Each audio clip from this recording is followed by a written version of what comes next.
Welcome back to another live stream. Today, we're not doing any gaming. I am not going to be playing any games on this live stream or today even because tomorrow I have a chemistry final that I'm going to study for, and I just thought why not live stream it, and that's exactly what I'm going to do. Wow. Yep, and I got my school laptop open. Right now it's 8:50.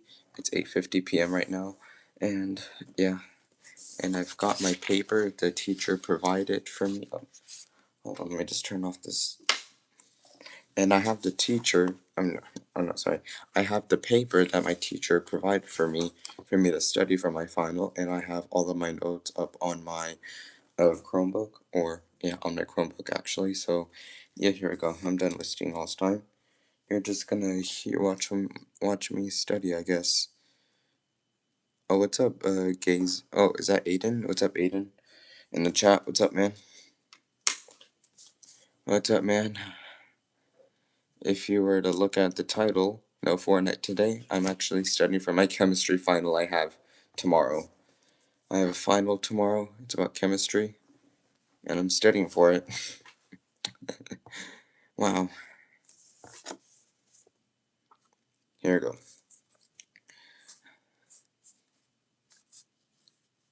Yep, I knew it was you, Aiden, the whole time. I knew it was you. Okay. Indicate what each. So right now, I'm just gonna start studying for my chemistry final now. Hopefully, I got a perfect angle to show my paper, my laptop, and me, and also this light. I don't know if I should keep this light on though.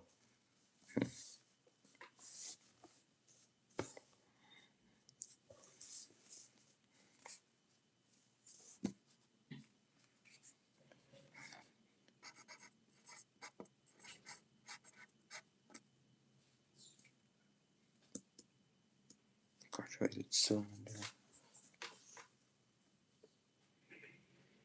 Okay, graduated cylinder. Okay, measure.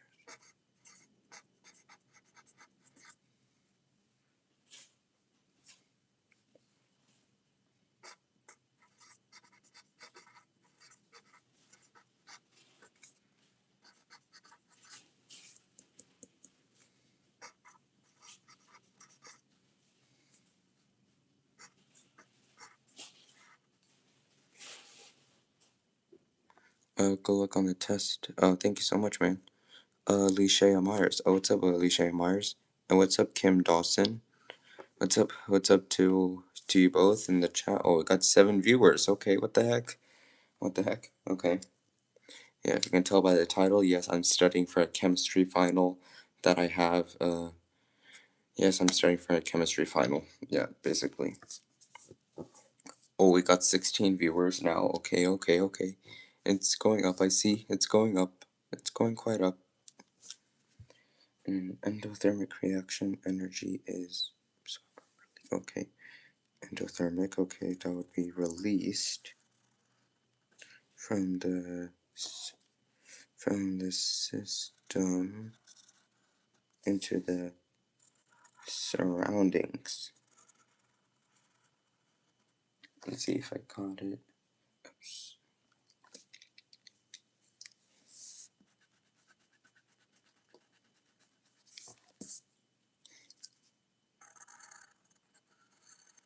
Energy is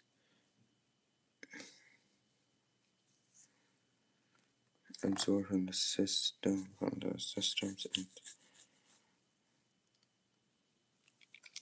Oh my god, I can't believe how much I messed up. I made a mistake, I just realized. Go look on the test. Oh, thank you so much, Chelly. Thank you so much.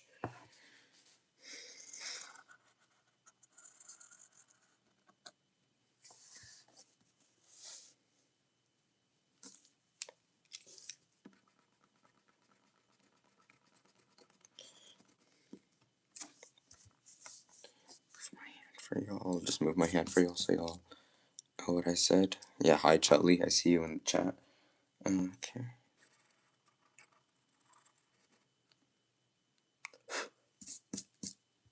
Okay, in an exothermic reaction, energy is released. from the system into the surroundings. These types of reactions release energy in the form of heat and light. In an endothermic reaction, these types of reactions require energy in order to occur. Okay. According to the law of conservation of mass, mass cannot be created or destroyed, but is also. Oh yeah. Is that homework? Well, you could say that it's homework.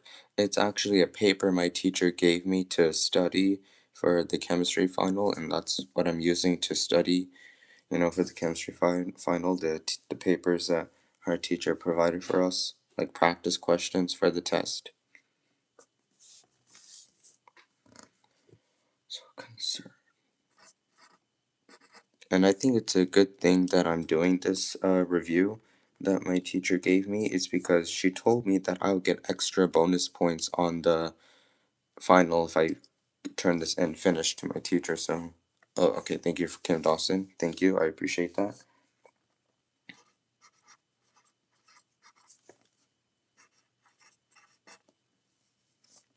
Okay, if a system loses heat to the surroundings or the surroundings loses heat to the system, the total amount of energy stays the same. This is called a law of conservation of. Wait. If a system loses heat to the surroundings, or the surroundings loses heat to the system, the total amount of energy stays the same. Okay. This is called the law of conservation of. Oh, yeah. Conservation of mass.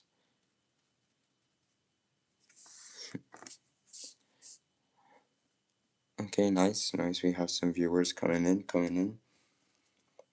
Temperature.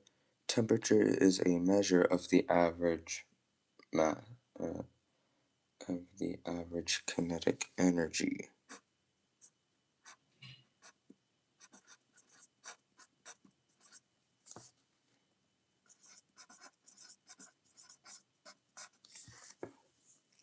Okay, kinetic energy. Okay. Ice melting in your hand feels cold given energy is. Wait, given energy is absorbed. Absorbed from the. Energy is absorbed from the surroundings to the system, I think. Let's see if I. Surroundings to the system absorb. Okay. Define the following systems indicating what occurs with matter and energy.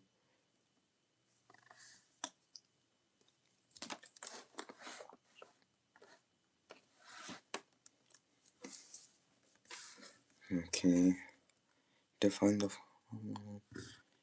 Oh, what's up? Wait, Flipper? What's up, Flipper?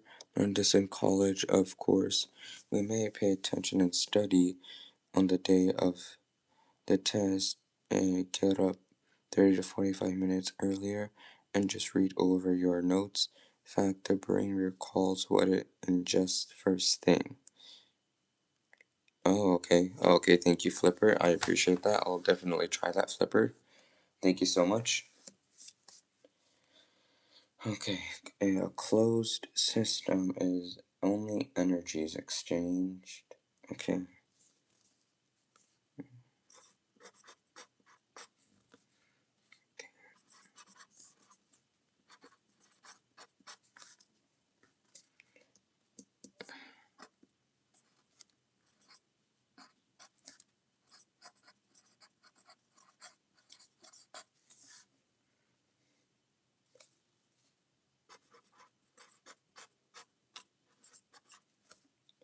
So matter and okay, for an open system, matter and energy is exchanged.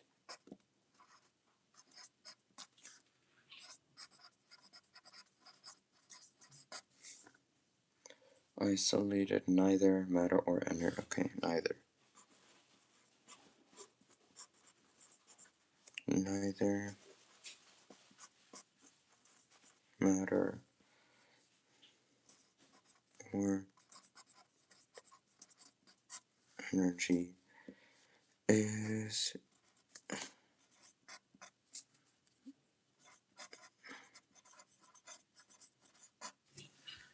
exchanged. Remember, day of test, no studying, just calmly reading over your notes. You got this. Thank you so much, Flipper. Thank you so much, Flipper. I really appreciate you. I really appreciate your motivation and your support. Thank you, Flipper. Following conduction.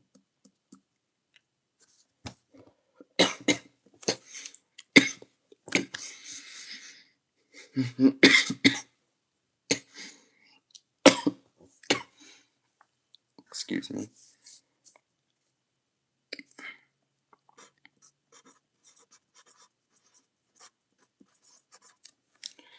Transfer of heat.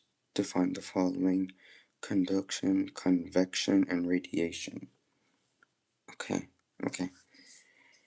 So, conduction, transfer of heat. Hold on, I need to go back to my notes. Okay.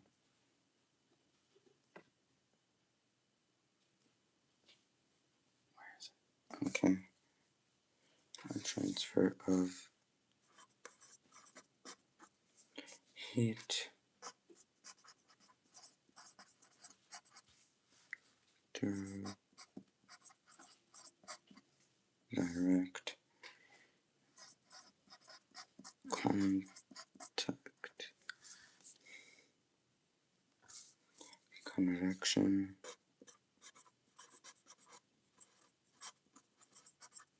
Okay, it would be transfer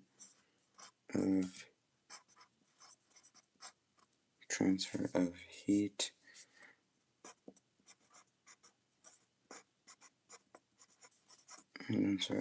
involving fluids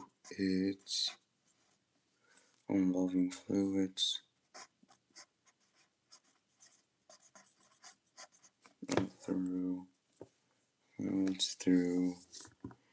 currents and radiation. That would be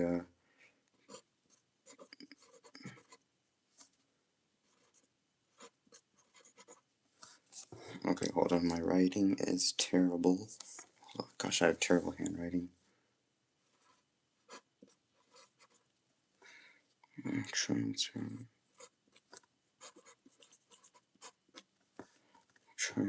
of heat so radiation is transfer of heat that doesn't involve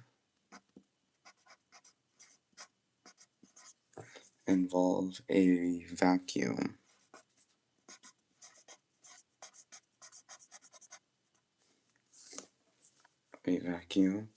Okay, now we're going into this atomic structure now. Okay, we are now going over the atomic structure. It says, according to Rutherford's gold foil experiment, most of the atom is empty space.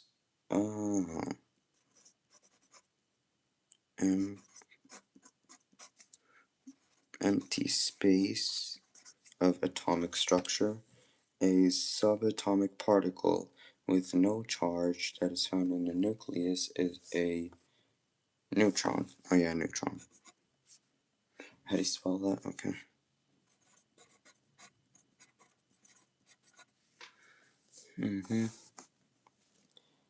I got no viewers now. Hopefully some viewers will come. I got 2 viewers now. Okay, I got 3. Okay.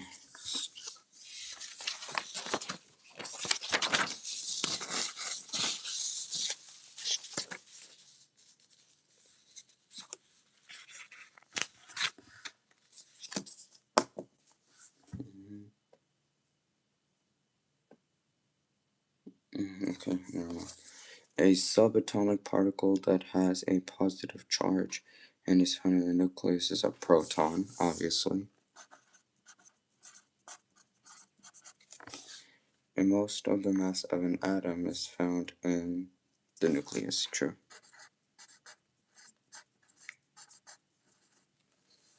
What two subatomic particles comprise the mass number?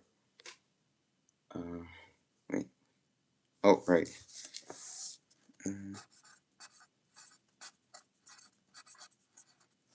Protons and neutrons. What does the atomic number represent? What does the atomic number represent, and where does it appear in an element symbol? Okay, that would be what?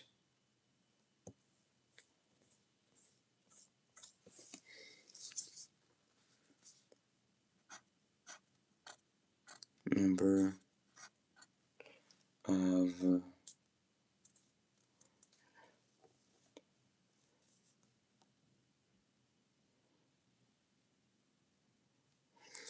of protons. Oh yeah, number of protons. Yeah, this atomic number represent, and where does it appear on an element symbol? And this is, let's see, I'm gonna say top. Wait, I need a periodic table of elements. Hold on. I need to search up periodic table.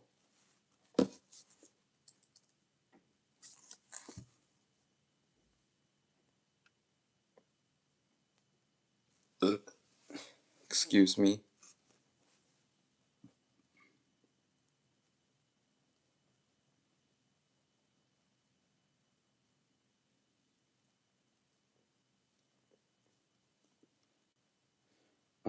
Okay, my other notes are also here. But hold on, I need to search up a real periodic table.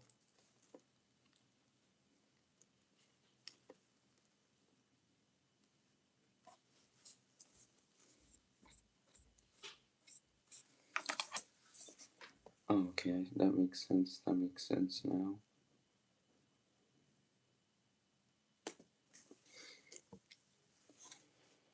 Okay.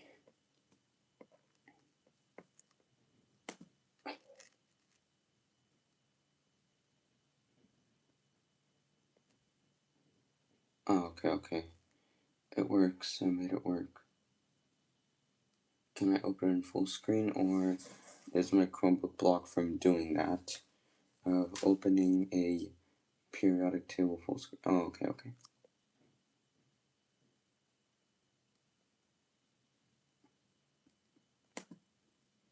Okay.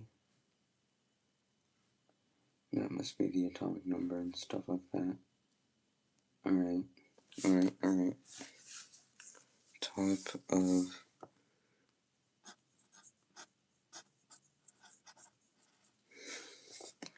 Okay, wait, let me go back to these things, because that's what's helping me the most. Oh, wait. Oh, shoot. I just accidentally knocked that over. What's up, Charlie the Doggo? Yeah, wait, Charlie the Doggo 28. Okay. Yeah, what's up, Charlie the Doggo in the chat? How are you doing? Thanks for joining in.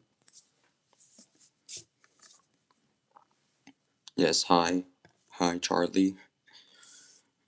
Okay, so let me continue. Elements with an identical atomic number but different masses are called. Oh yeah, they're called isotopes. A neutral atom has the same number of. Wait, neutral. Oh yeah, same number of protons and electrons. I sub. Oh, thank you. Thank you for subbing, man. Thank you. Thank you for subbing. I really appreciate that. Trying to hit 1,000 subs too, so thank you for helping me with that. Trying to make the angles good.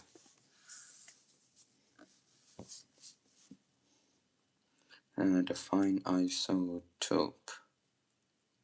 Oh, wait a second. I can actually use this question to help me with this question. Wow. So define an isotope would be same element with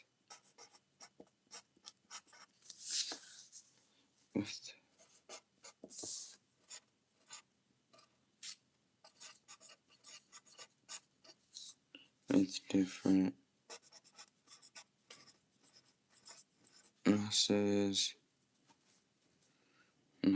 Okay. Circle which following are the isotopes. Well, let me go through a periodic table and let's see. C and Fe. So C is, where is C? Where's C? Where's C? C. Okay, so C is carbon, of course, and Fe is iron. Okay, makes sense, makes sense. Oh yeah, and N is of course nitrogen in the periodic table. So circle which are the following isotopes. So same element with different mass. Oh yeah, that's easy.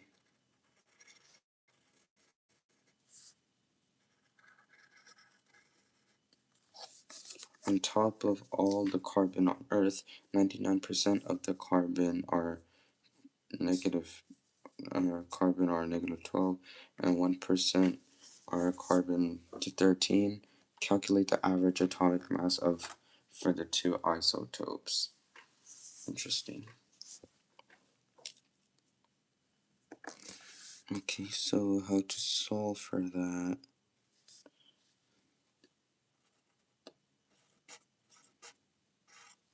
So 99% times 12 equals, oh yeah, 11.88, and then 0, 1 times, times 13 equals 0.13, and then if you add them together, by adding plus, add together, that would equal to 12.01 average atomic AMU. And the average atomic mass for the two isotopes will be 12.01 AMU.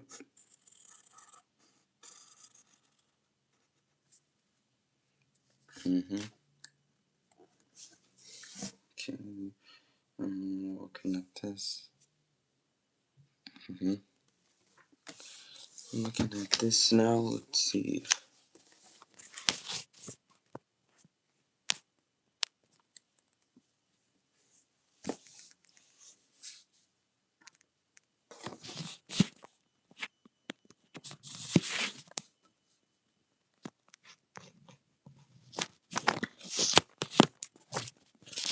Dang it.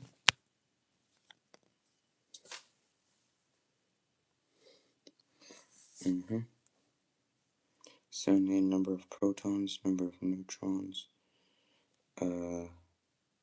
Lithium. Okay, what's the periodic table say? Lithium. Okay, 3. Number of neutron, number of electrons. atomic number. Hold on. Oh my god, I don't have the periodic table that shows like the ion charges and stuff. I need those for the information for my test.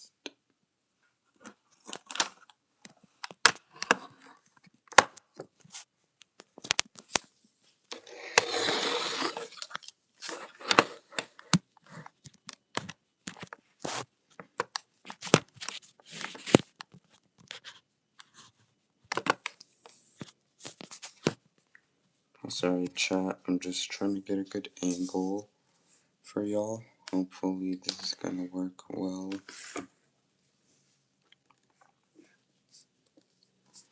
Okay. Alright. Okay, yeah, that's obvious. Mass number 6.94, and the charges. Okay. Ion charges +1. Now I know that. Isotope symbol notation. It would be 7, and then 3.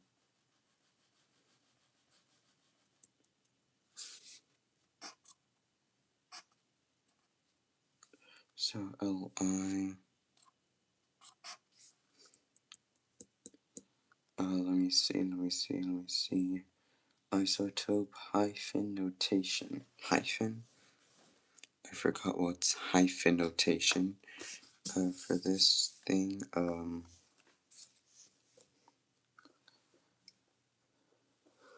Okay. Determine the number of grams and 4.5 moles of CoOH. Okay, so that was B. So K for potassium, I think. I forgot. And O is oxygen, and H is hydrogen. So let me see. Hold on.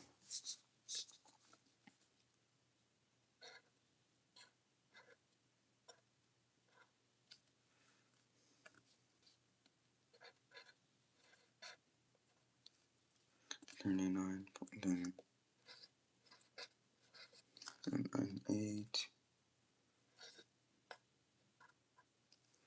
And oh yeah. I remember the atomic mass. I remember the atomic mass for our oxygen already. That's gonna be easy for me to memorize, especially since I am a Juice WRLD fan. Oh yeah, 1.008. Okay, then if we add all of this crap up, that would be 56.105 G. Okay, is there anyone else talking in the chat? Just trying to see, okay. I'm just trying to see. Then 4.5 for moles. So 4.5 moles times 56.105 G for grams by 1 mole over 1 mole, and do this, and that would equal 4.5 over 56.105. That equals okay, I think 252.48 grams, 8 grams.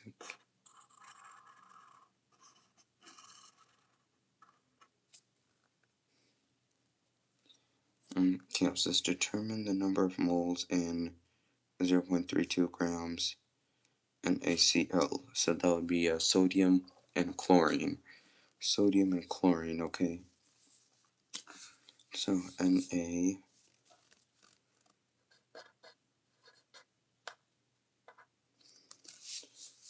Na 22.99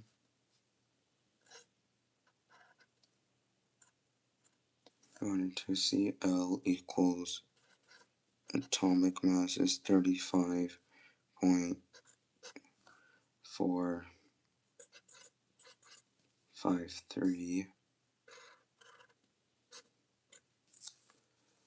That would be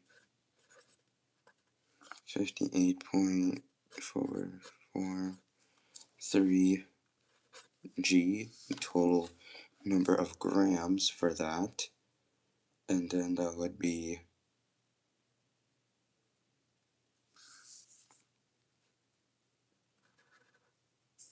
okay, so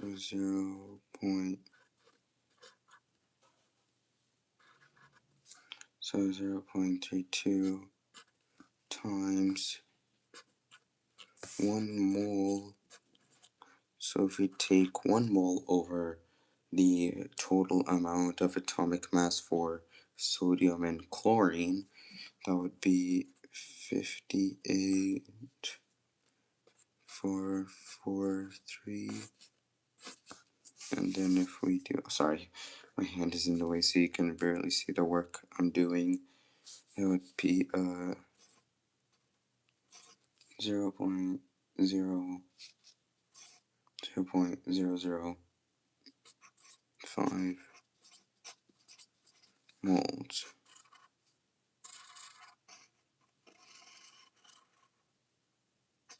Okay, easy, easy. Electron. If the wavelength increases, what happens to the frequency? Decreases.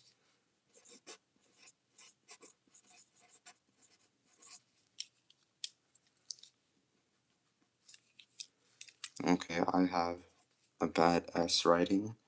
Bad writing of an S. The frequency and wavelength of an electron are, okay, indirectly related apparently. If the wavelength of an electromagnetic wave is doubled, what happens to the frequency? Is halved.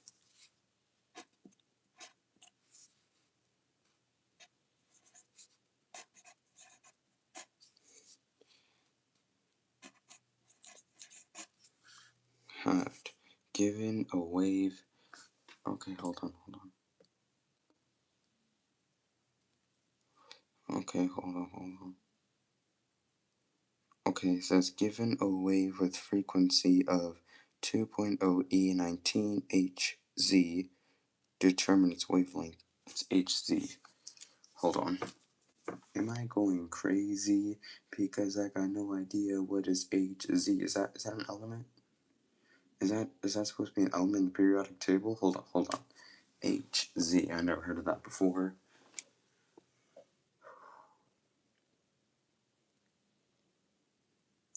Hz. Where is Hz?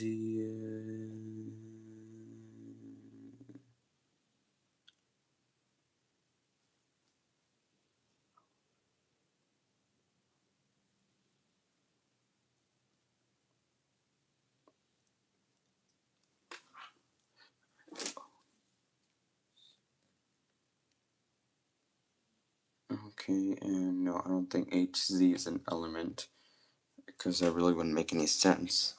Okay. Okay, so determine its wavelength. C equals. Okay, wait, hold on. I'm messing up with my writing and crap. Man, my phone's about to die. My phone battery is going down fast.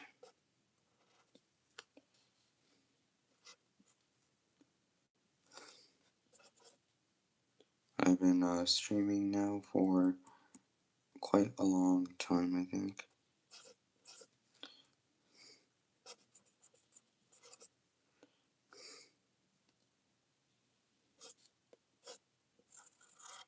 Okay, then that would be a 2.0 E19. Okay, I didn't think that HZ would matter.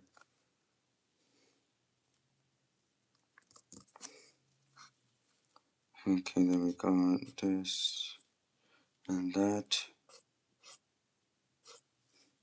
And we got a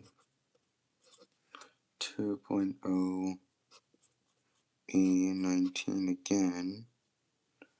And then we have divided by 2.0 E19. And apparently those two are crossed out because they cancel each other out, apparently. And that leaves with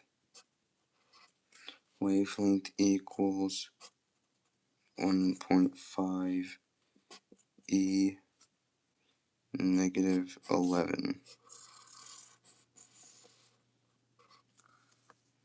Okay, if the energy of wave increases, what happens to the frequency? It also increases.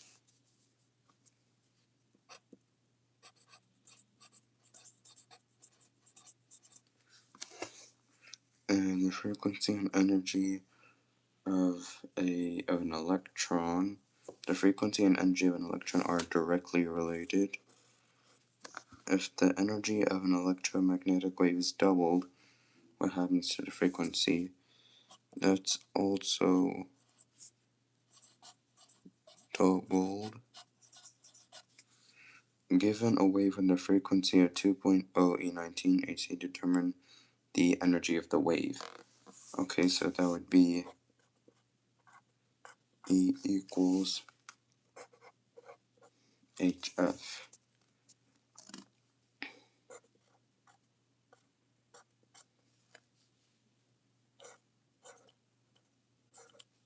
Six point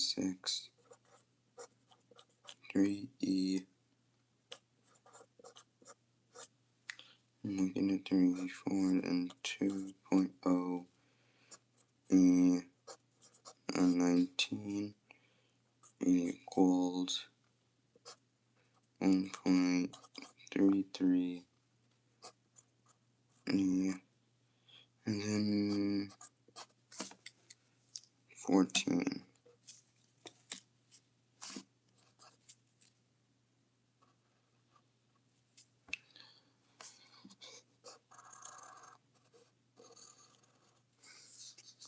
Okay, interesting. Oh, what's up, Kavita? I never didn't see your message. Where are you from? I'm from the United States. Thank you.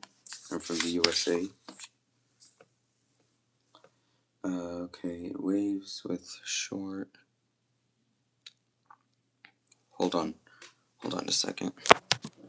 I think I gotta charge my phone really quick because my phone battery is.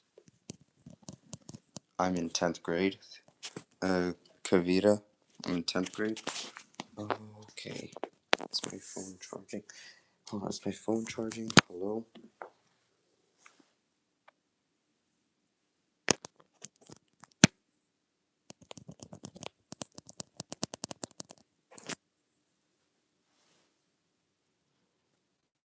Hold on. W work. Oh, what's up, Poke? What's up, Poke in the chat, man? How are you? It's good, Poke. I'll just move some stuff around.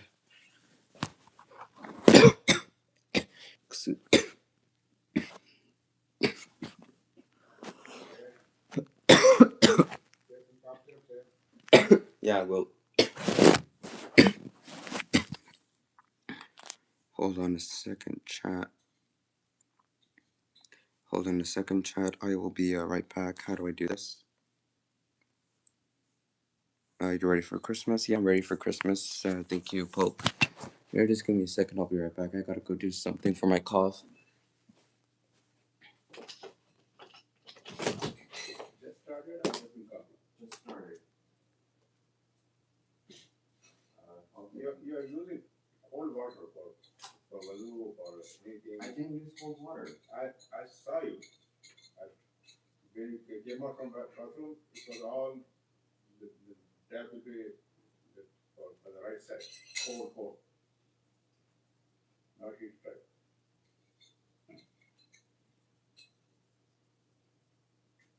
And I'm gonna use the new cough syrup. Okay. And take some honey also. First take it.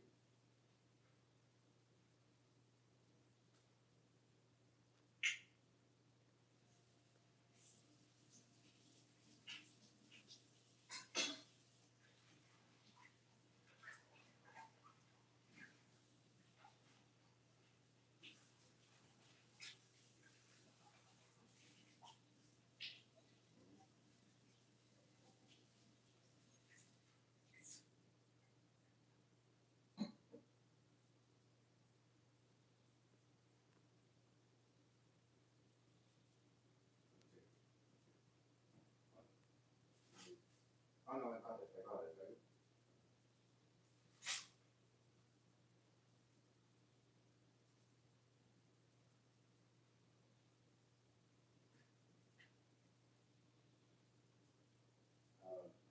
So bad everything. A lot of things we here. I must faint. Oh, not eating, not drinking anything, just drinking this thing. Oh my gosh. Wow.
Okay, I'm glad to see that you're back, Charlie. I'm sorry, I had to go really quick because I was coughing and I need to do something for my cough. Thank you for hanging around though.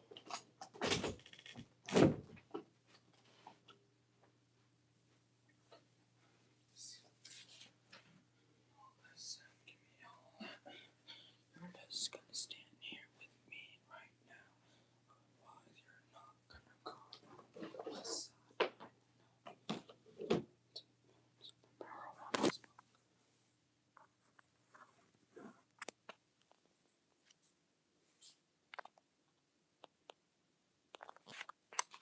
Okay, let me see. Okay, that looks okay. That looks about good. Uh,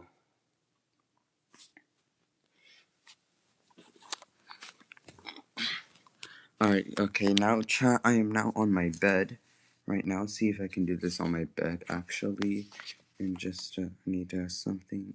Yeah, I think that could work. Yeah, let me just try and grab it.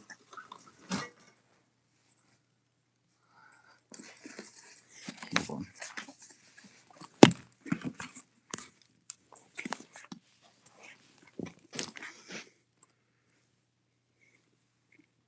This will do. Hold on, let me just adjust my pillow so it can stand up, so it can sit upright on my bed against the wall. Okay. Actually, more comfortable this way. I got a blanket with me too.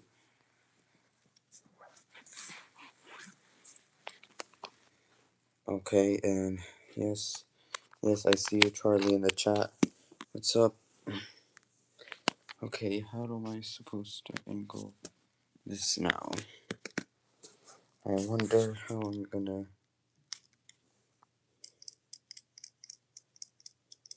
Okay, ASMR. Okay, sorry for that. Sorry if y'all didn't like that.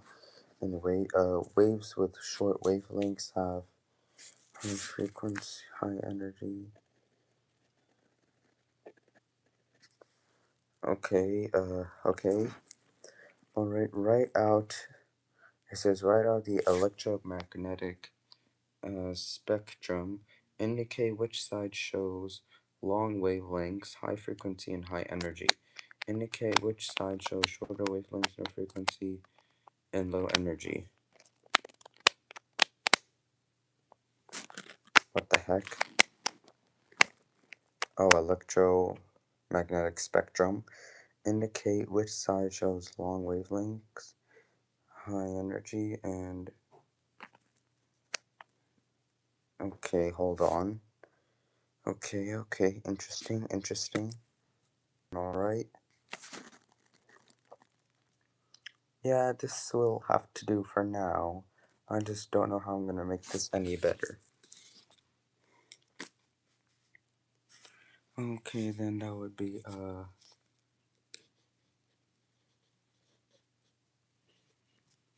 radio, microwave,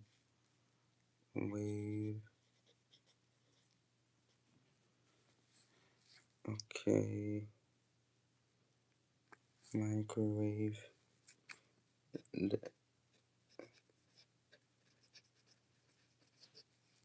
infrared, and then visible.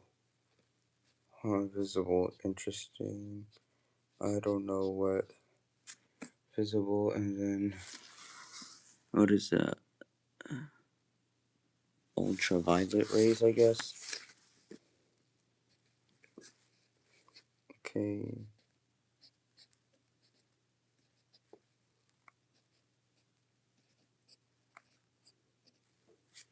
Ultraviolet rays, and then you also got X-rays too, X-rays, and we got gamma rays.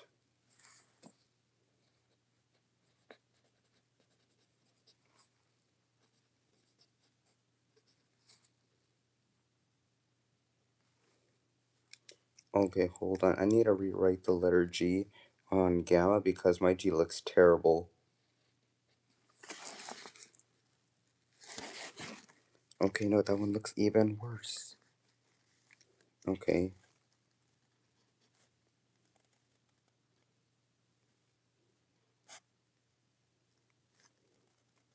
No, that'll do. Okay.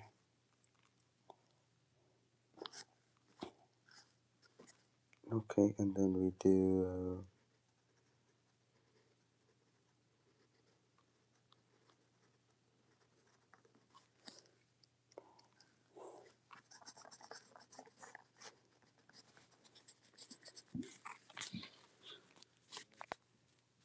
okay. I'm just trying to.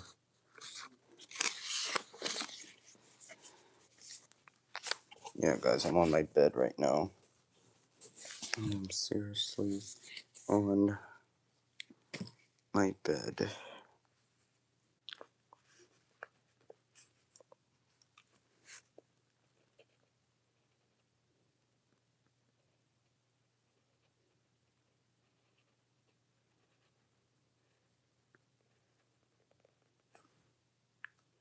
So there will be a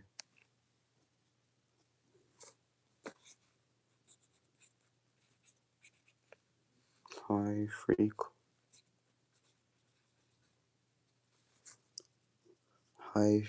and that will be a low freq. Okay, and where are valence electrons found? Oh, that's easy. The outer shell.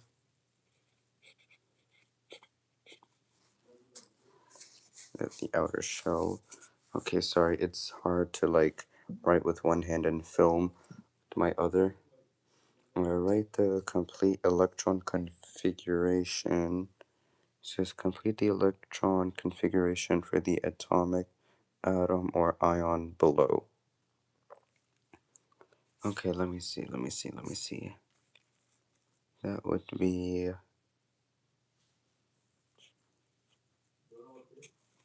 1s2, and then 2s2, and then 2p6, and then that would be a 3s2, and then 3p6.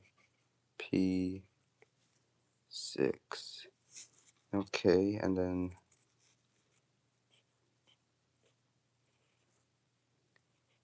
2s2, and a 1s2, then 2s2, and then 2p6, and then 3s2, and then 3p6, p s2, 2s2,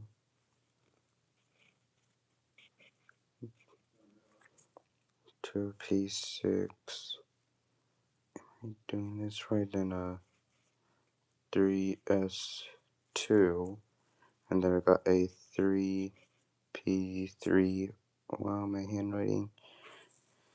And ba, and whoa, that's okay, I just realized what it is.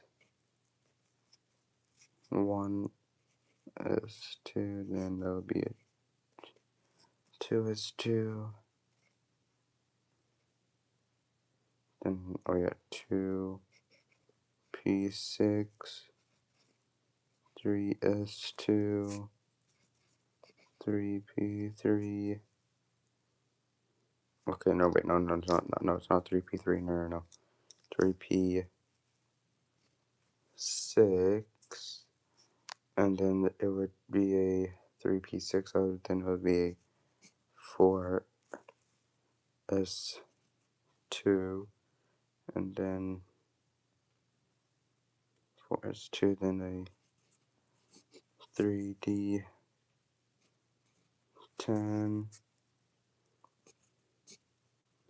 4p6,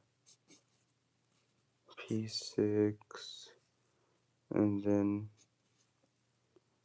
5s2, then 4d10, 5p6, and then 6s2.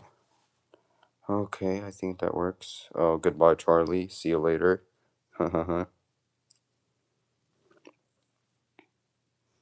Okay, and it says draw the Lewis valence electron structure from the atom with the electron configuration. Okay, that would be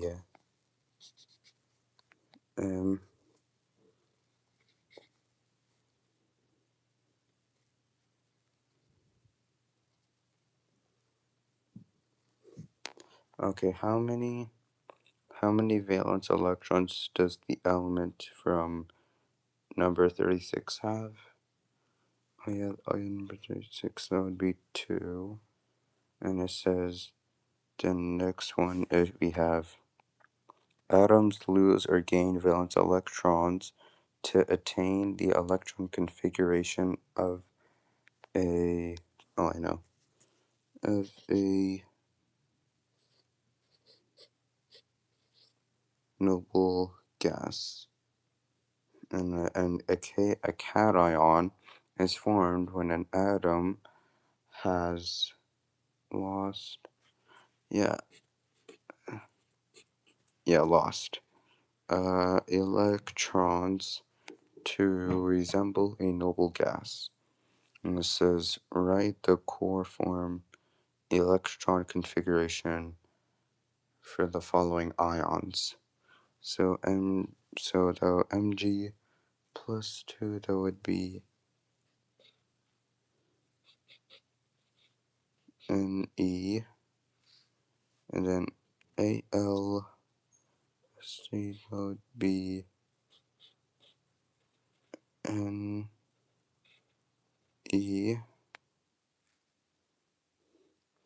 and then S minus 2, that would be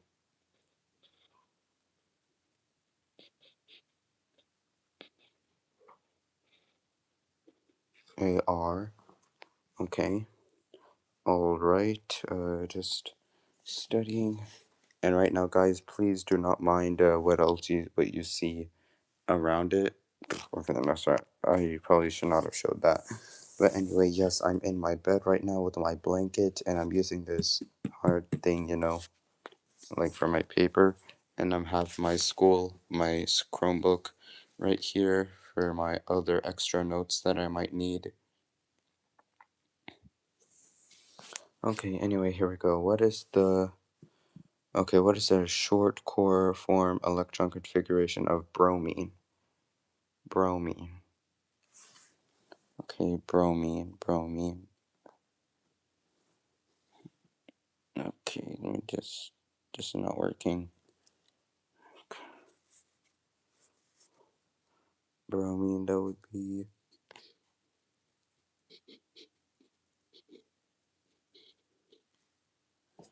AR, then 4S, 4S2, and then 3D,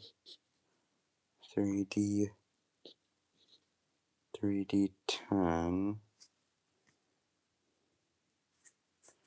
and 4P5, I think, yeah. Okay, now, which has more energy, an electron in the first energy level or an electron in the third energy level? It's a good question. I know. Yep, it's the third. Now, what sublevel becomes filled when a fluorine ion is F minus 1 is formed? Sublevel.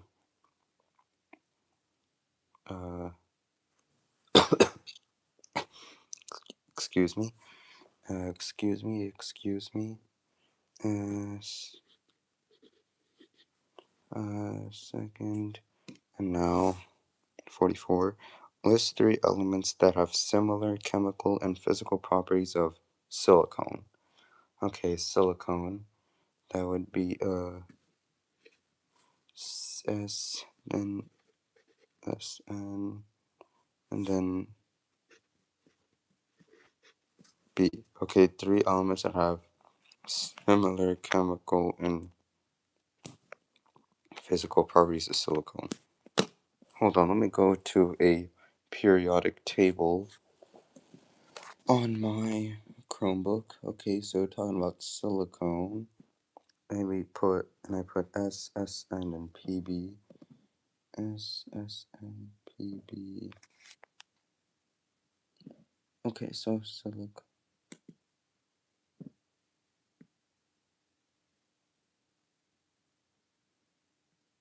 Okay, interesting. Let me see, C. Okay, I can see how that works. Okay, and now PB. Where's PB on this? Okay, here it is. Lead. It's lead. Okay, PB, lead. SN is right here. Okay, I see silicone.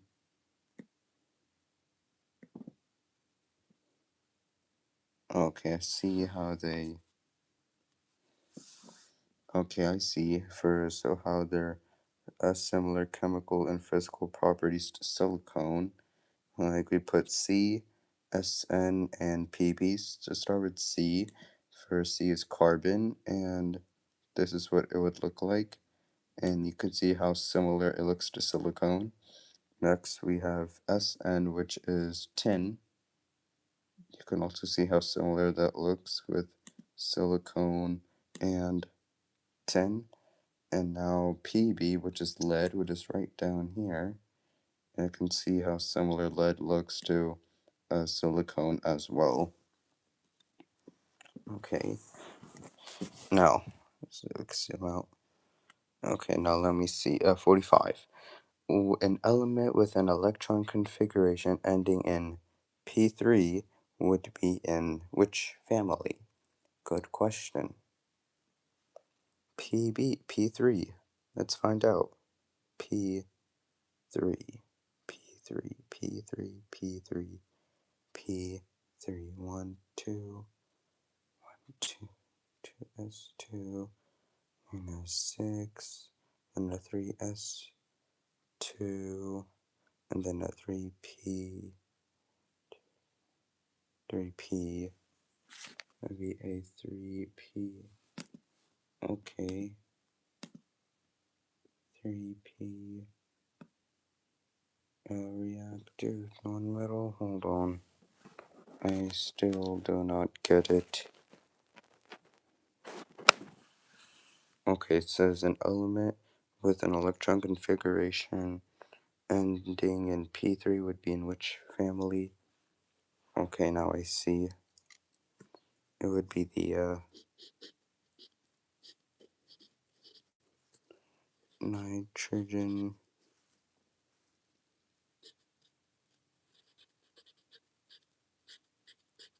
Nitrogen family. Okay, we can see how that works now. Unit 5, periodic table and trends. Okay, so number 46, they got all this. Classify the following as a chemical C or physical property P. Oh, okay. I see. Conductivity C, failures at room temperature P. Whoops. Okay. Reactivity C, ductility P, density P, toxicity C, melting point. I think that's, yeah, P. Malleability P, combustibility C. Oh yeah, color P 100%. Atomic mass, that would be P for sure. And then luster would also be P. Okay. Okay, yeah, there we go. And now 47. On the periodic table, rows are called periods. Those are called periods or, oh yeah, periods or energy levels. Energy levels. Now 48. On the periodic table, columns are called families or groups.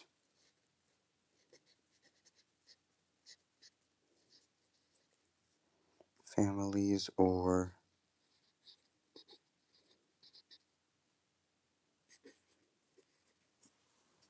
man, I'm so bad at filming.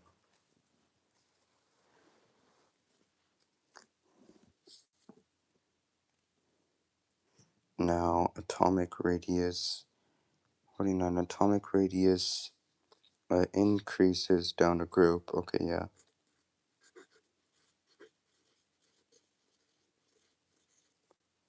Atomic radius increases down a group and decreases across a period. Yeah, right.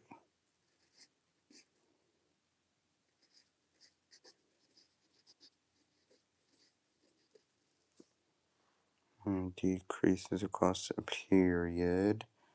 I get it. And now 50. Define ionization energy. Define ionization energy 50. Oh, I know. It would be the minimum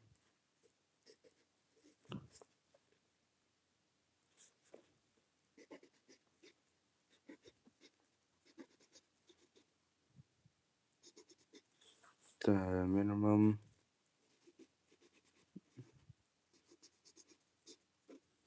minimum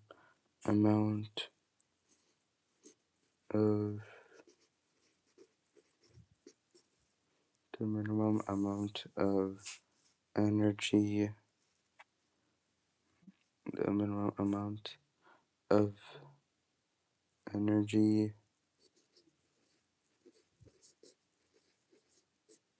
needed to remove an electron. Oh yeah.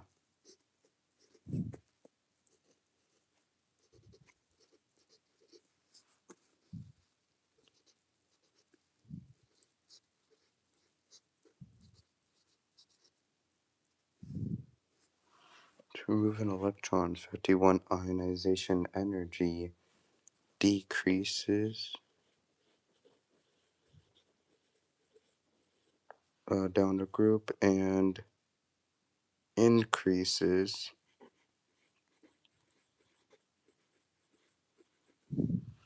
now. Why are noble gases generally inert or non-reactive? It's because they have a full outer shell. Yeah.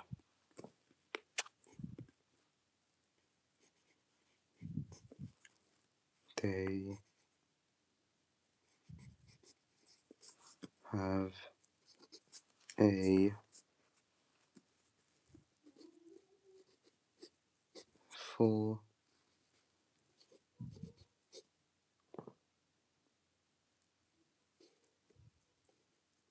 they have full outer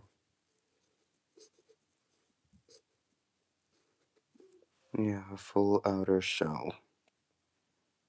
A full outer shell. 53. Name the two major groups that are separated by the metalloids on the periodic table. That would be it. Oh, I know. Of course, it makes the most sense. Metals and non-metals.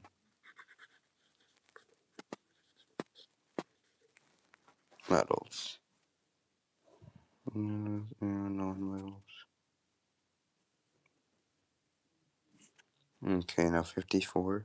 List the following elements: NaClSiP in order from highest to small, highest to or largest or highest to smallest or lowest.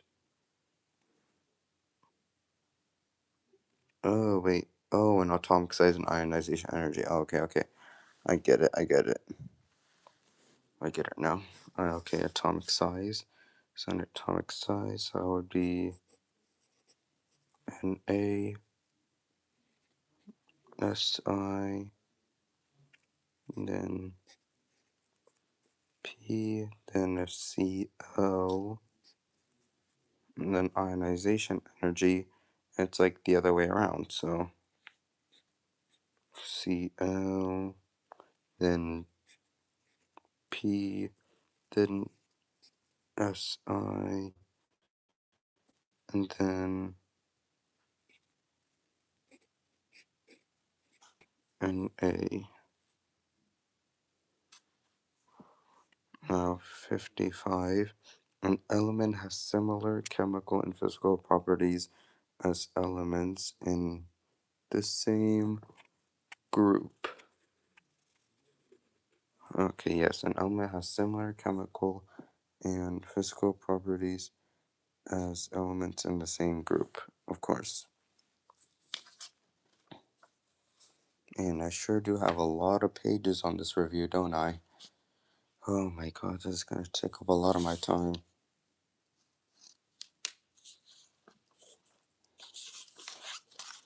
Wait, hold on. Let me just check how many total questions we have. 64, then to 72, then all the way to 80 questions. Wow, 80 questions. What the heck? Okay, here, let's just go. Whoopsie-doo. Okay, now let me see. List the 7 diatomic elements. Oh, diatomic. That means H, they have to, where you have to put a 2 in the elements in the element letter, after the letter of the element, like this. Like this. H2, and also nitrogen, N2, oxygen, of course, O2, and then we also got F2 for fluorine. I think that's fluorine, yeah. And Cl for chlorine, Cl2. We also got Br2, and then also got iodine, I think as well.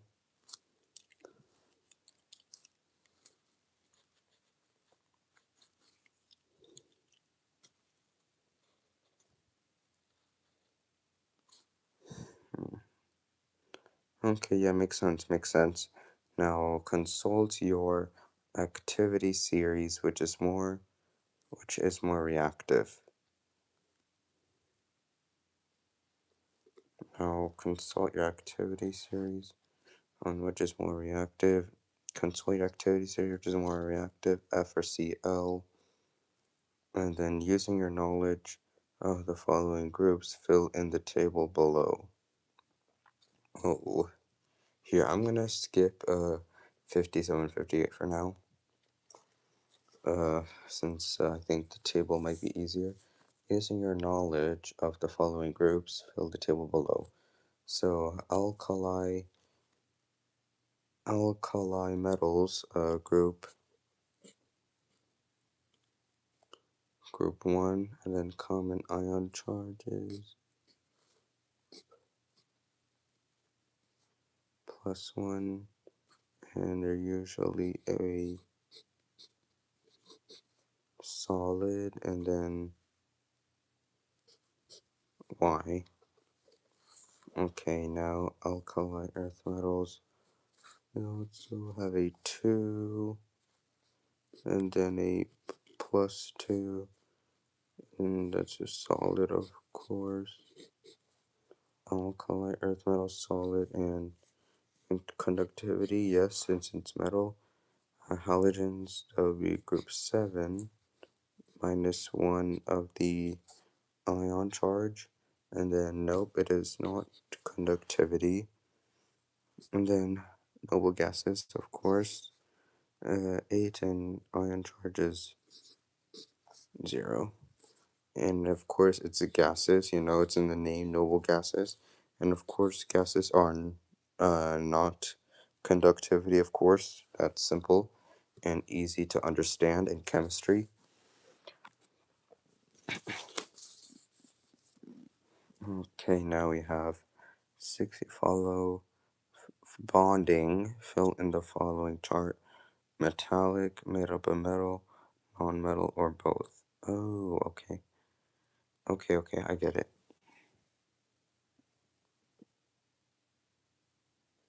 Okay. Metallic. Then we got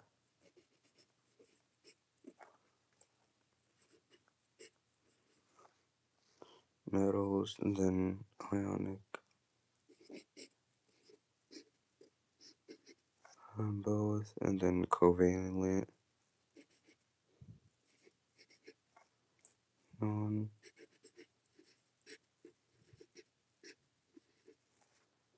non-metals. Conductivity is all. Be dissolved, or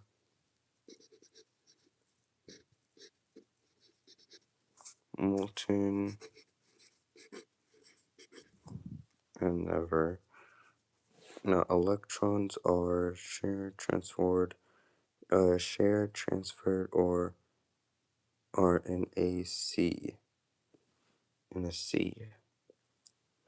Okay, so for the metallic, it would be in a C, and then it would be a transferred, and then we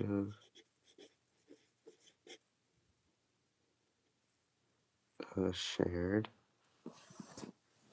Now we have 61.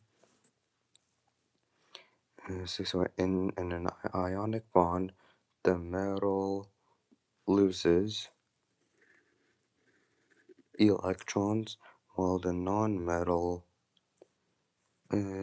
gains electrons. Thus, an ionic bond is formed between two charged particles. One is positive, known as cation,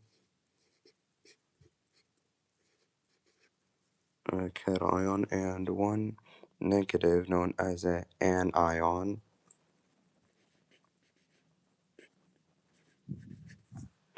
Now, 62 in an ionic bond.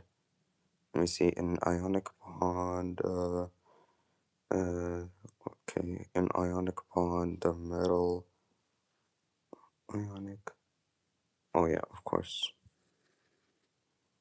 loses electrons while non-metal gains electrons. Thus, an ionic bond is formed between two charged particles. One is positive, known as a cation. Is this just repeating the question over and over again? One negative is known as an ion.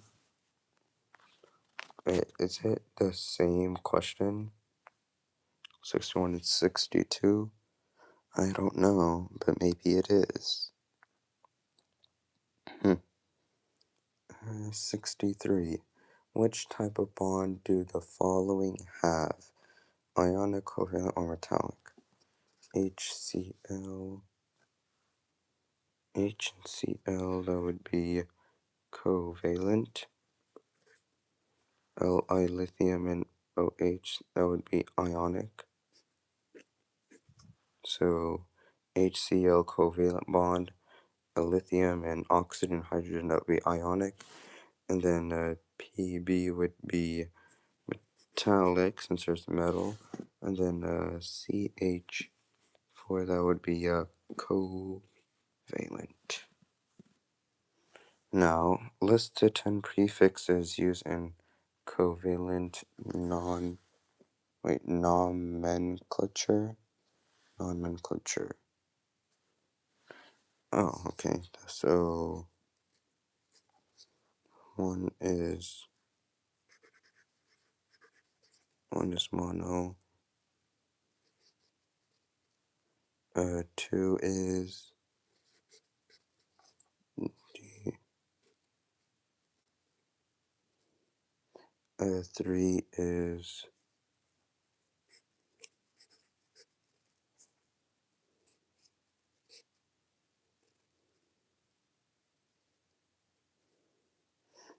four tetra.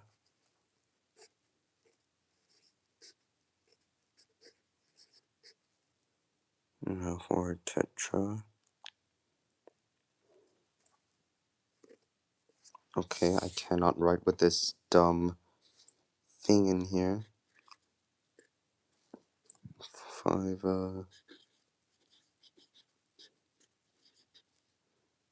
penta.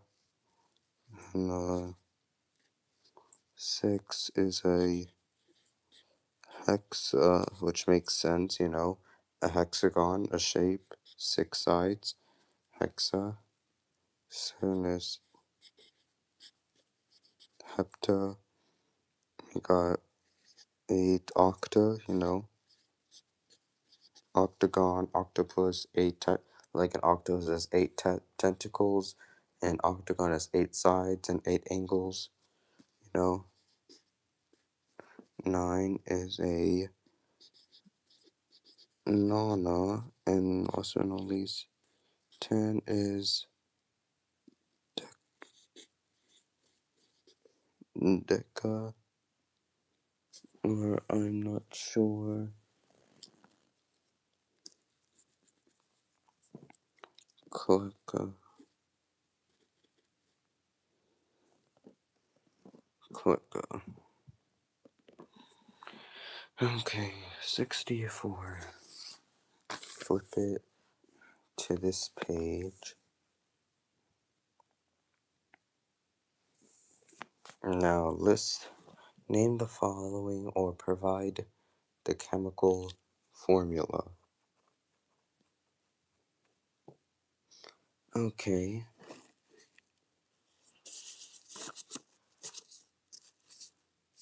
Okay, that would be a.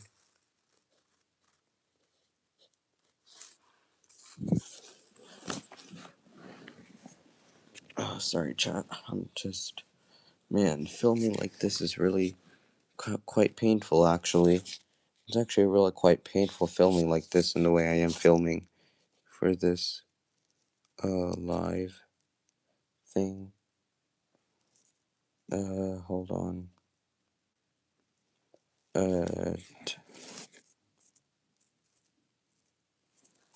Yeah, so hold on. Tetra,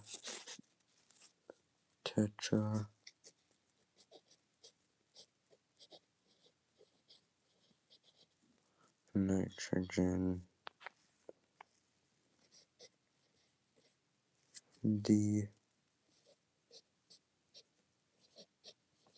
oxide, and then potassium sulfide, potassium sulfide, and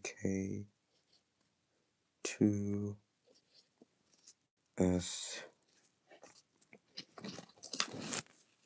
Okay, hold on. You know what? I'm gonna remove some stuff from this thing, which really seems to be bothering me right now. And then remove this thing over here as well.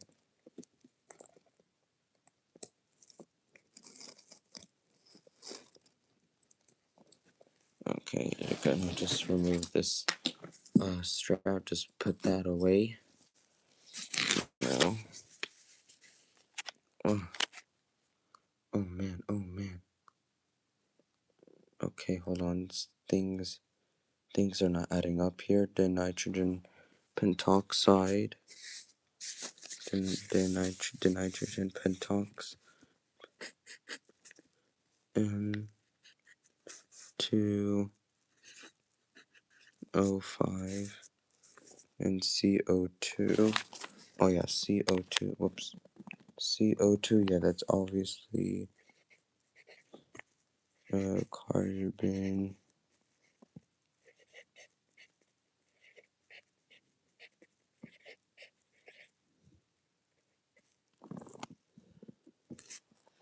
Carbon dioxide.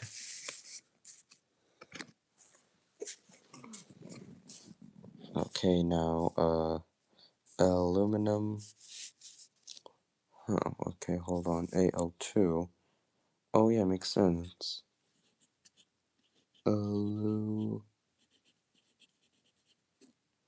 Aluminum oxide.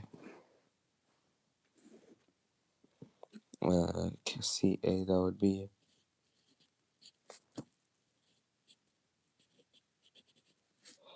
Calcium nitrate, I guess. Calcium nitrate, apparently. And then for this, calcium.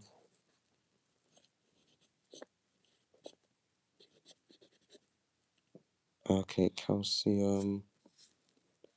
Oh yeah, calcium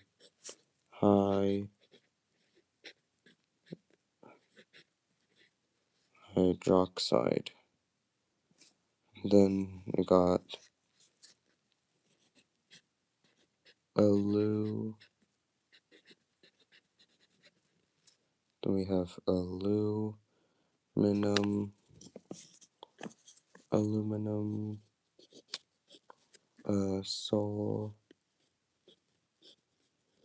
sulfite. Okay, now we have oh no. Oh no. Question 67, 6-7. Question 67, 6-7. When naming ionic compounds, the second word in binary ionic compounds always ends in negative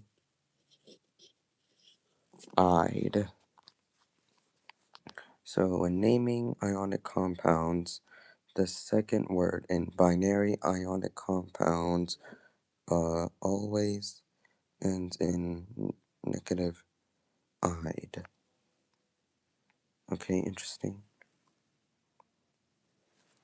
Now we are in this. If you look at 68, VSEPR word bank, tetrahedral, trigonal, pyramidal, and trigonal, planar, bent, and linear.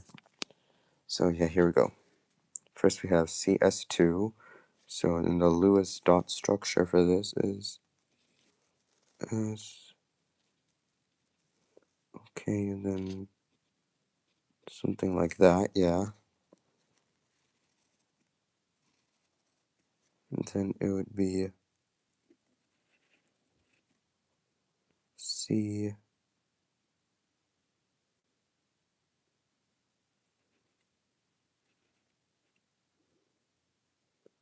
Okay, and another dot up there, but crossed out.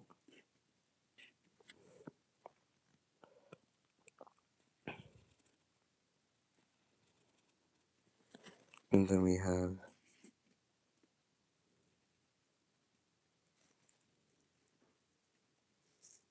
okay, and then that would be of course, a linear shape, and that would be a non-polar. Next we have CF4.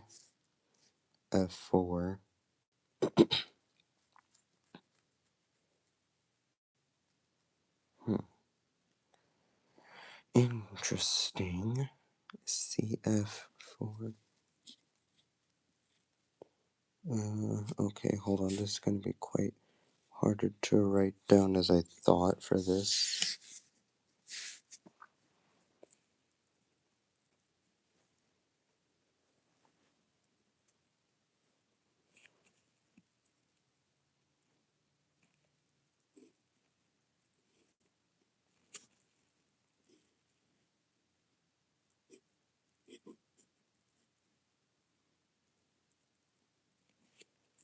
Mm-hmm. Mm-hmm.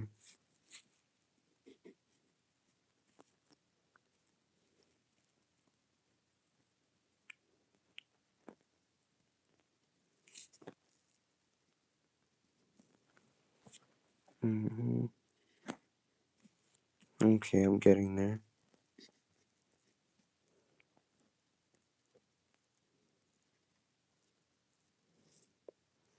And then that would be the shape would be a okay, I don't know how to say it, but yeah. Tetrahedral.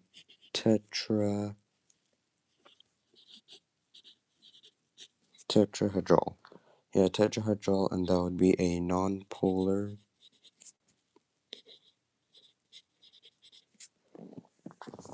Yes, a non-polar. Man, I'm so bad at filming right now.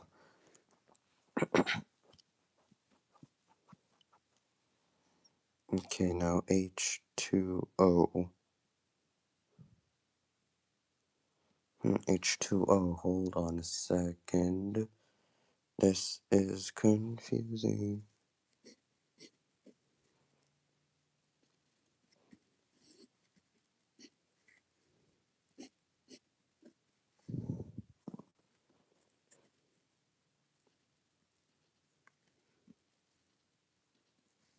Mm-hmm. Then we have bent, and then we have a polar this time. Riven BR. Oh, what's up? Oh, what's up, Riven? I didn't see you in the chat. Oh, sorry, Riven. If you're still here, I'm sorry if I didn't see it earlier. Sorry about that. BH3.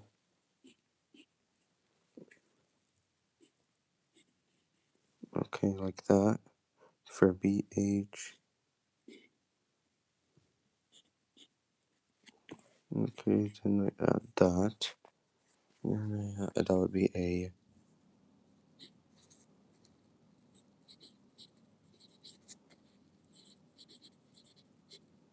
trigonal planar, and that would be a non-polar.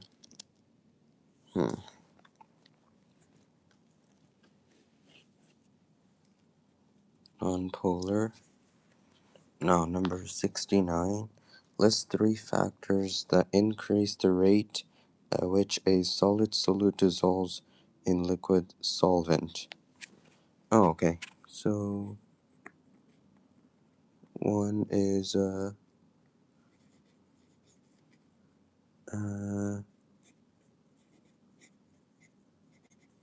agitating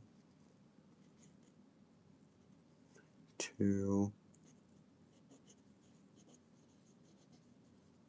increase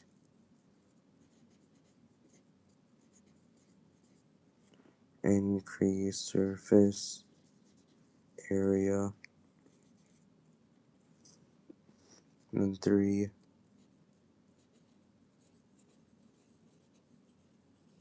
increase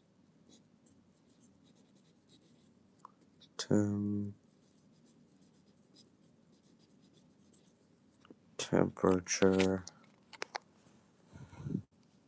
Now, which substance is least soluble at 60 degrees Celsius? Okay. For Celsius, that would be SO2, then that would be KI,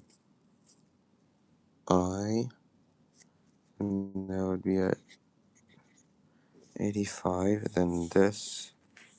Now, at 70 degrees Celsius, 50 grams of KNO3 is dissolved in 100 G. The solution is unsaturated. At 20 degrees Celsius, 90 grams of NaNO3 are dissolved in 100 grams of H2O, which is water.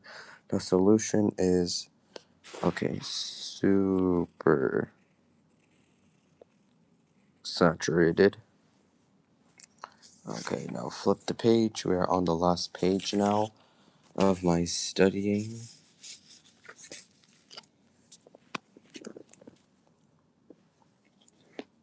Okay, that's unfortunate. Okay. Indicate what occurs in each of the phase changes below. 73 is melting in each phase. Okay, easy melting. Just melting, there would be a solid,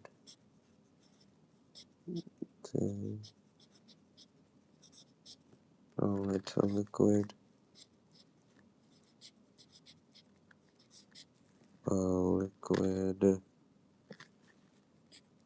to gas, and then sublimation, which is a solid to gas, and then freezing, and freezing is a liquid to solid, then condensation, which is a gas to a liquid, deposition, which is a gas to solid, gas to solid. Okay, now 74. Convert 54 grams of NaCl to moles. Okay. Hold on, let me check my battery. Oh, here, for the remainder. Hold on, let me just turn off the camera for a second. I'm just gonna remove some of my stuff so y'all can get a better view of my last few questions I do for my practice questions I do for my chemistry studying thing. Just give me a second, chat. Hold on.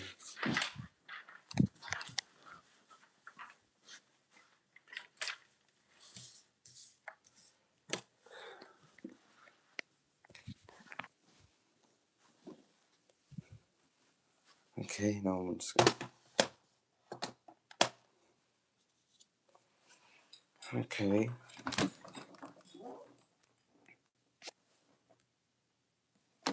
Okay, now y'all can see my face right now.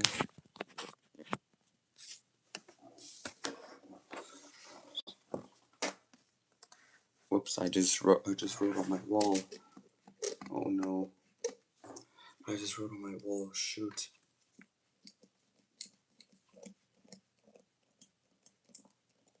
Okay, I think it's fine. I think it's fine, right? That's okay. Yeah, it'll be okay. It'll be okay. It'll be okay. Okay, yeah, this is so much more comfortable now. Okay, 74 and a then point 90, and then that would be CL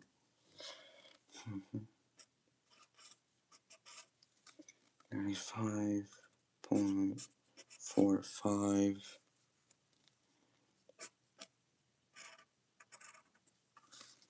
Okay, then, and then,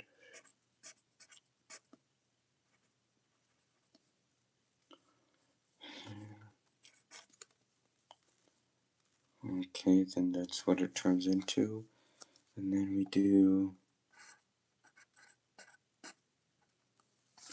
50. What? Now that's confusing. Oh, wait. Oh, no, I get it. I get it.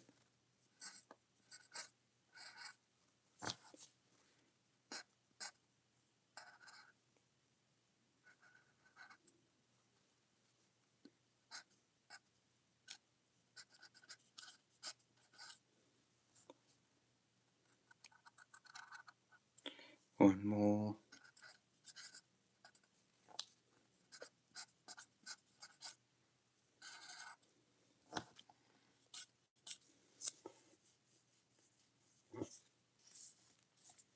That would be 0.0 92 moles, I think.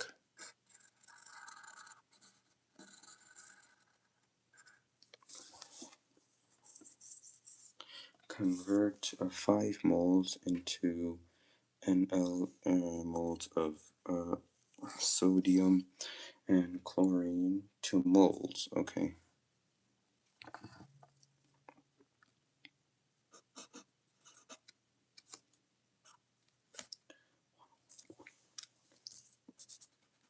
Okay, now hold on.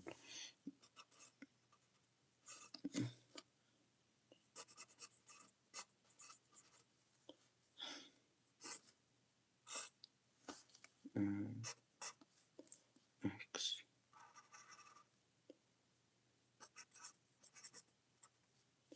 and A then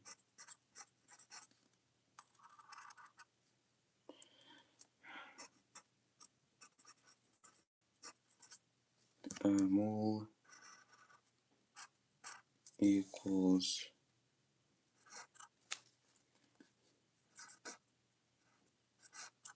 292.2 G.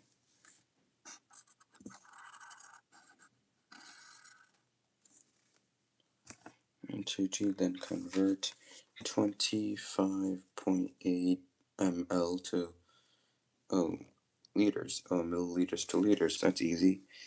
Just do 25.8 divided by 1000.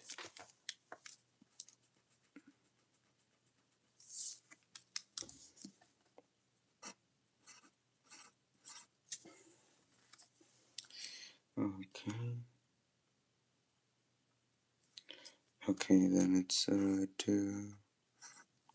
0.026 L.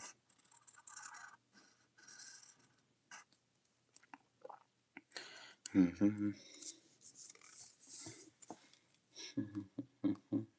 Mm-hmm. Determine the molarity of a solution that NaCl that contains 5 moles of NaCl in 3 liters of solution.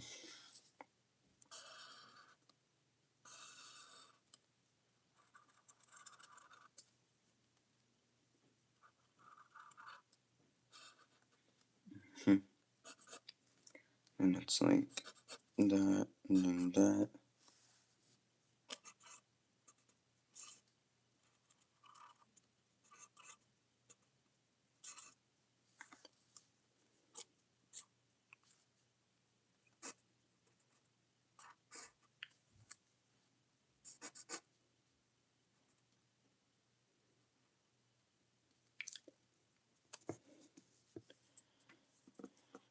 Okay, and then 78. Determine the total volume. Determine the total volume. Determine the total volume needed to dilute 30 milliliters of a 5M solution of NaCl down to a concentration of 2M.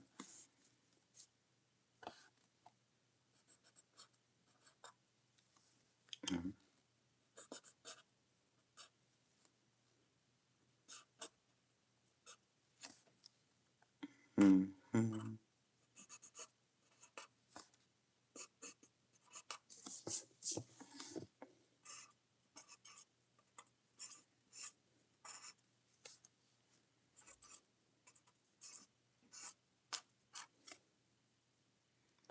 That would be a V1 M1. Then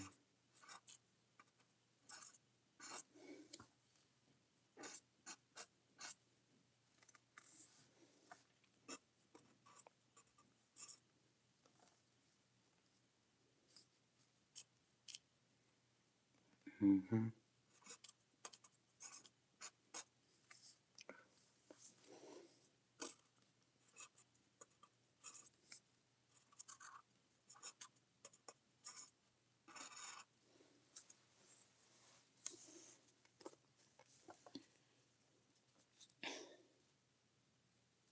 Mm-hmm.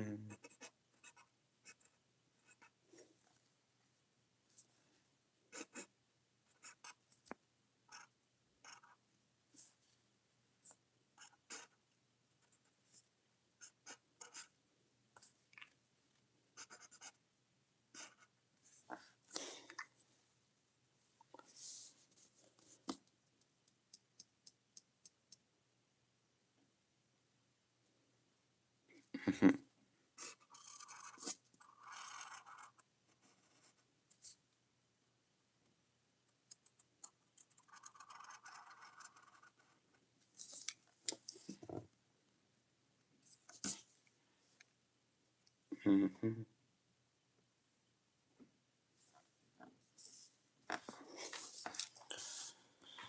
Okay.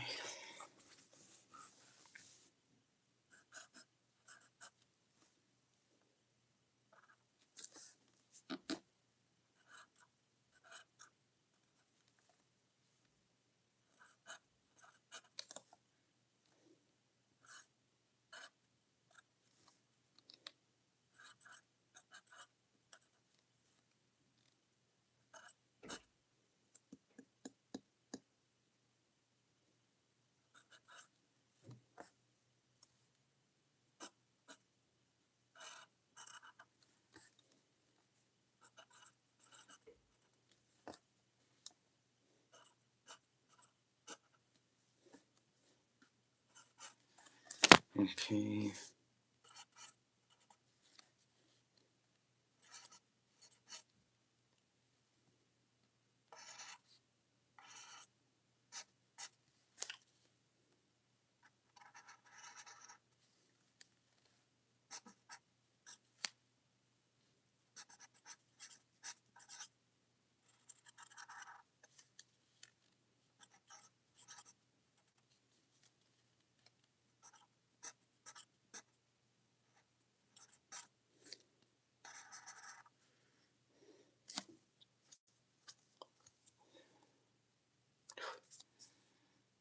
Mm-hmm.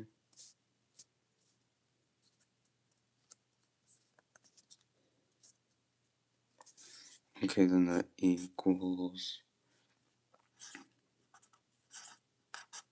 0.7.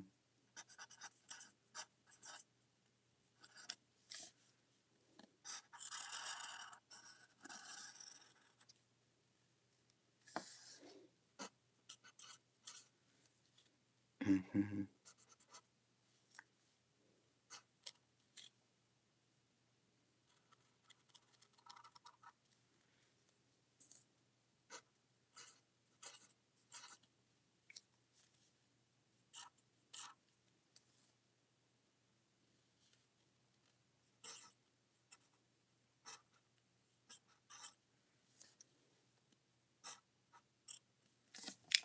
Oh, crap.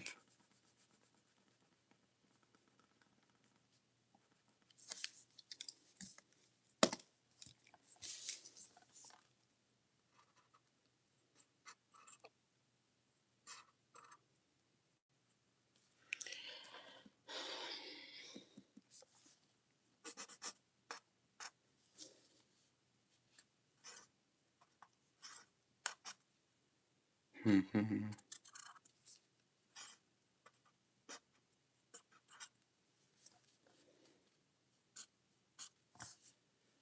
Mm-hmm.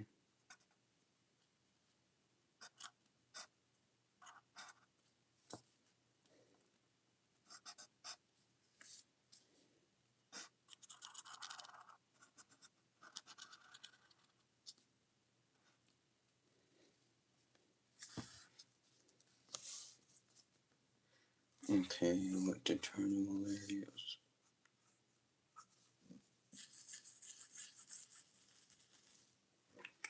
Okay. Has to be in milliliters too. Wait, but it has to be in liters. Okay. Okay, I get it. Determine the total volume.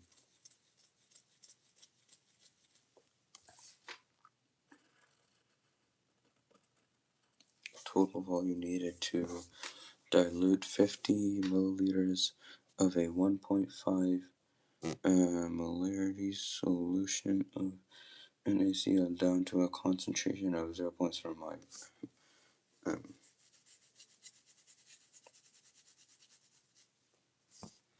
Okay, alright. Molarity and okay.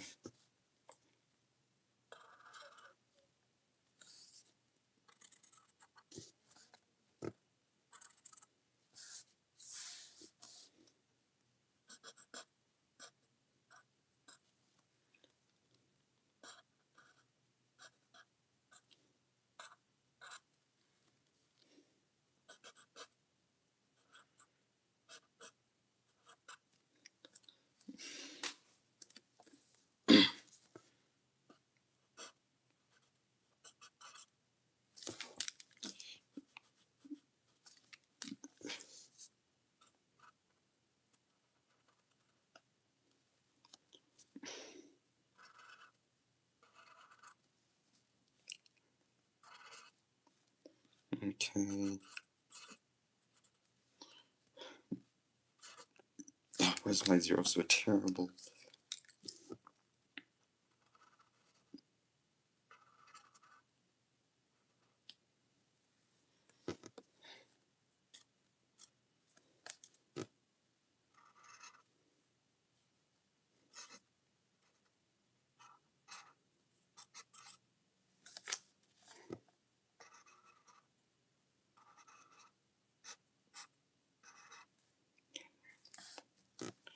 Okay, then that will be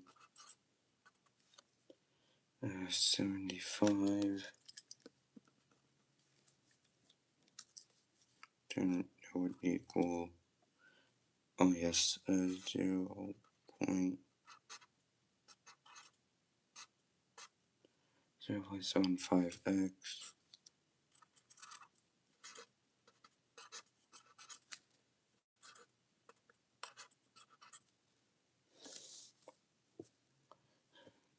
Okay, then that would be 100 equals x. Okay, and then V2 equals 100 milliliters.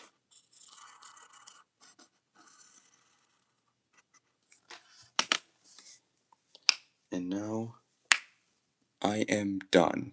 Wow. How long was this live stream? Almost 2 hours, I see.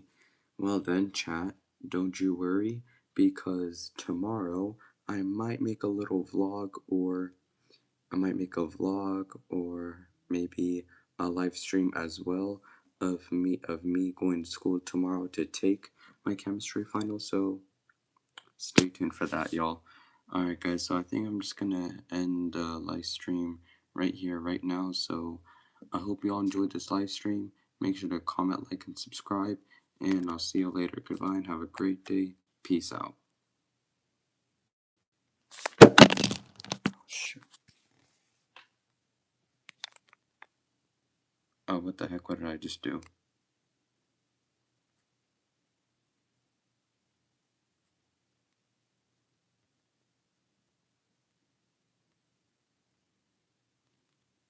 Okay, none. Okay, now do I just do this? Oh, yeah. Alright, guys. Well, I hope you all enjoyed this live stream. Make sure to comment, like, and subscribe. And I'll see you later. Goodbye and have a great day. Peace out, y'all.